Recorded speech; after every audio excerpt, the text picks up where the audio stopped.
was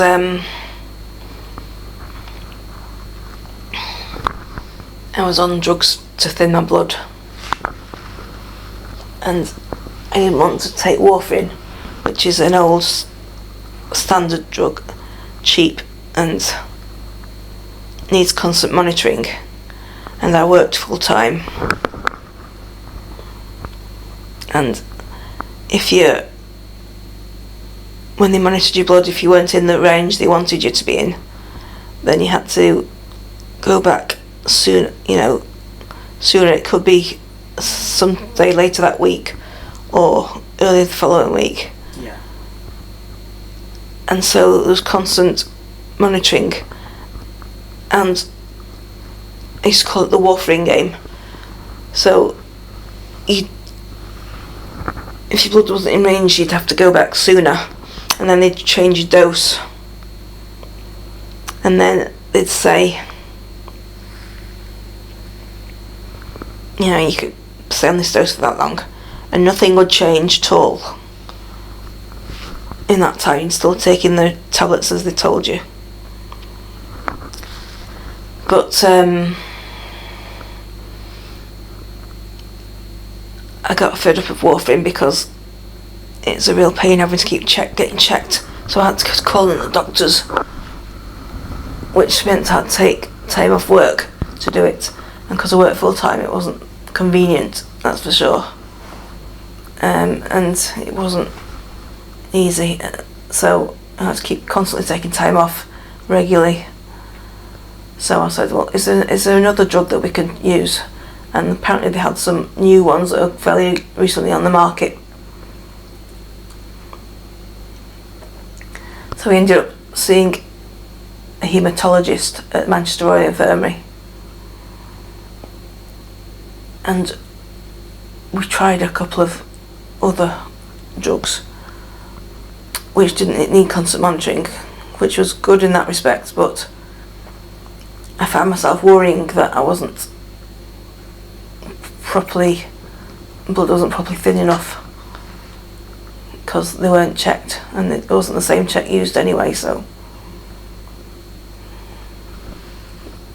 I'm just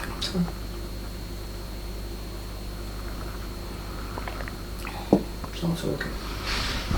Shut your mouth. So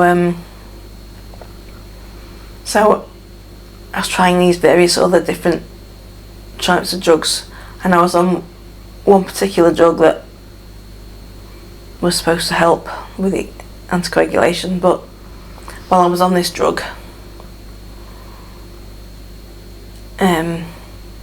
thinking I was protected, and actually wasn't. And I actually had an outpatient appointment to see this haematologist at Manchester Royal Infirmary on this one particular day. I think it was a Friday. And for some reason, Stuart came with me. And thank goodness he did, because that was the day it happened. At the appointment? On the day of the appointment. At home? I'll explain it in a second. Sorry. So, I went to the appointment, saw the haematologist, and we were walking back to the car park, and Stuart always used to walk in front of me and ahead of me, so he'd get there quicker. So I was lagging behind, which wasn't unusual, so didn't think much about it. But I had the ticket for the car park in my handbag, so would have had to wait for me anyway. So I was crossing a road near the car park, and I just felt this really strange feeling down my left hand side. It was like a really uncomfortable, prickly pins and needles, but like stabbing pins and needles, not sort of faint. It's just really quite painful pins and needles. But I kept walking to the car park.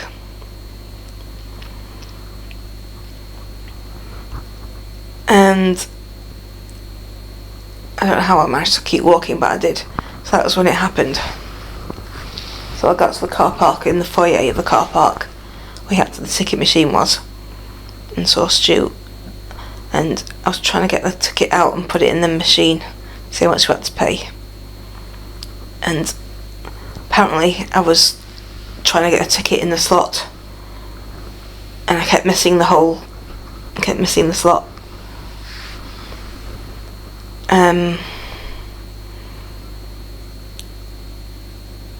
And then Stuart said he had to prop me up against the ticket machine because I was starting to collapse, I think.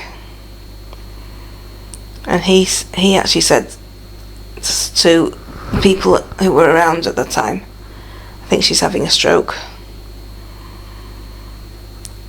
And then he got some, because it was in hospital car park, he managed to find someone and got a hospital wheelchair. So I got plonked on that and wheeled around to A&E.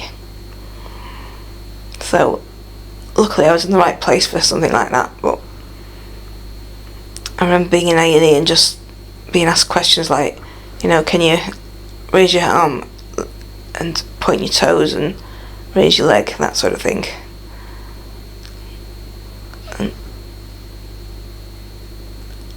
Which obviously I couldn't do on the left hand side. Yeah.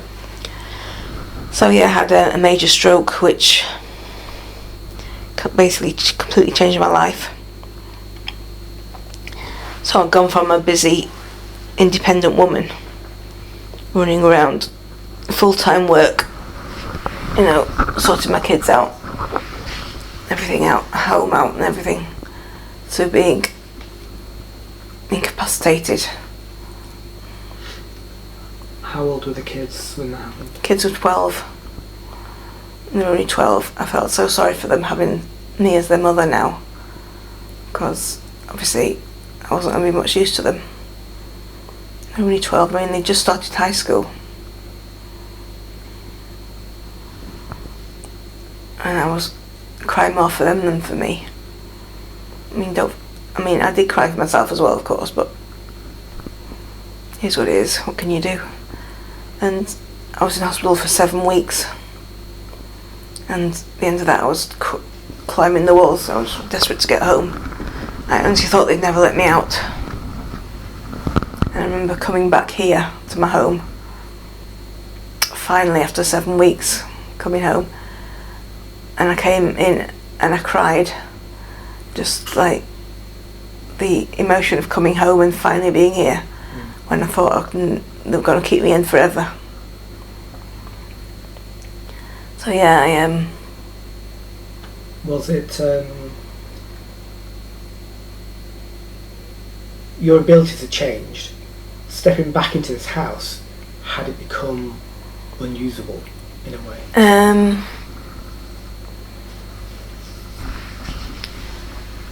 Yes, it had, really, because the house wasn't set up for me as I was now. So the stroke affected the right side of my brain, which therefore affected the left side of my body. So I have no movement on the left hand side.